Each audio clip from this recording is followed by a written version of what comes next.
Buenos días.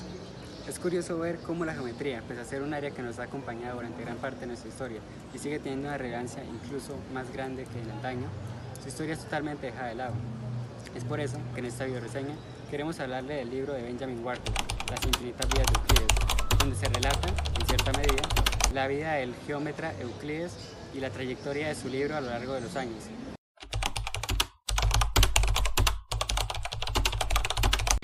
Chicos, en el apartado de hoy vamos a ver Alejandría.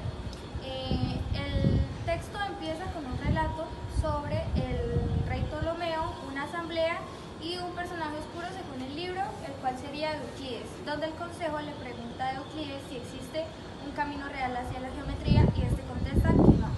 Terminando este relato, se nos cuenta quién fue Ptolomeo, que fue el mejor amigo de Alejandro, fue guardaespaldas de este y también heredó al trono. Fue durante años un puerto militar y un embarcadero. También Ptolomeo se esforzó porque la ciudad fuera esplendorosa, así que acuñaban moneda propia, tenían sus propias leyes. Existía una biblioteca, en esta habían maestros que investigaban y algunas veces también daban clases. Gracias a esto, Euclides se podría decir que llegó a esa ciudad debido a la fama que empezaba a tener. Como eran muy pocas las personas que estaban interesadas en la geometría y tenían que guardar sus ideas, empezaron a escribirlas y gracias a toda esta información, Euclides buscó qué otra información sobre la geometría había desde antes y lo que él hizo fue recopilar todos esos textos, organizarlos y también añadir partes para completarlos, y de ahí se creó el libro de los elementos de Euclides. En nuestro segundo apartado empezamos con un relato en donde un ex soldado militar toma cerámica de la basura, empieza a hacer un problema matemático, trata de terminarlo, de pensar cómo se termina. Luego de esto, de haber encontrado una solución, la escribe en la cerámica y al final la tira. En este capítulo, Elefantina, Cascotes de Cerámica, empezamos a hablar sobre más que todo la escritura, cómo escribían antes y en dónde escribían.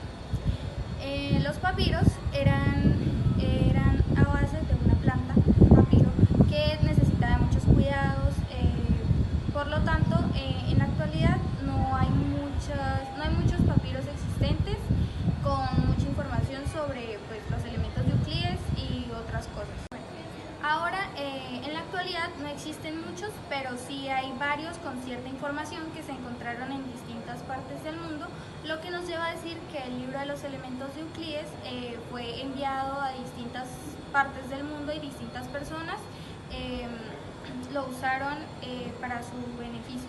La conclusión de que estas otras personas entendían más o menos la geometría y no copiaban todo exactamente tal cual el libro, sino que lo acomodaban a su entendimiento.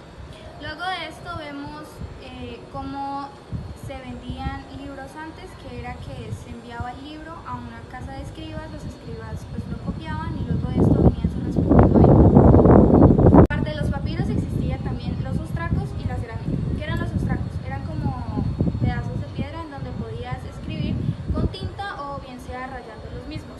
Estos se usaban para un procedimiento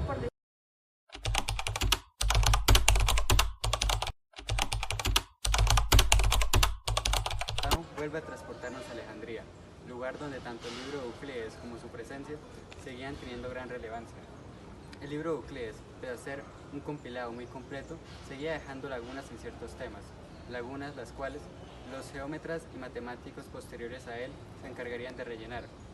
Sería esto lo que llevaría a una conclusión varios siglos después, donde esto nos permite introducir a Hipsicles. Hipsicles era un compilado de distintos escritos e ideas de distintos matemáticos, los cuales hablaban de los icosaedros y dodecaedros.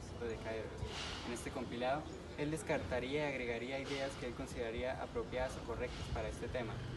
Dicho compilado sería confundido con uno de los textos originales de Euclides y sería añadido al texto de los elementos, por accidente, hasta que después se descubriría la verdadera procedencia de esto.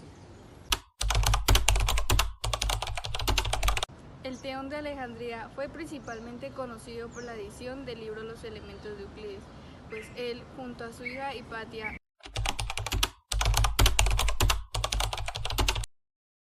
enseñaban geometría, astronomía y filosofía en la ciudad. También elaboraba nuevas versiones de los textos clásicos.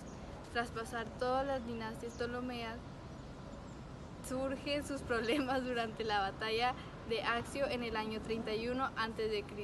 Por otra parte, también están los matemáticos académicos, quienes también elaboraban ciertas ediciones de aquel texto. También se forjó una tradición al griego de escribir comentarios sobre los elementos, con base en ayudar a maestros y a estudiantes si llegasen a tropezar en pequeñas trabas. En este último apartado a analizar, Esteban el escriba, Euclides en Bizancio, se nos habla en primer lugar de la caída del Imperio Romano, acontecimiento histórico el cual, desde su magnitud, no fue un impedimento para que el libro de Euclides siguiera su camino hasta el día de hoy. La caída del Imperio Romano trajo consigo una serie de consecuencias graves, entre ellas un retroceso en el conocimiento. Sería en ese lapso de tiempo en el cual se desarrollarían las 7 artes literarias y otras cosas.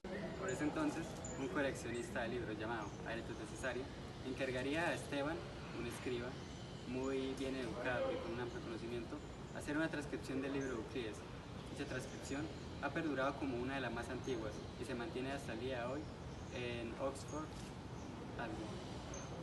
La obra Las infinitas vidas de Euclides ofrece una visión accesible y atractiva de la historia de la geometría.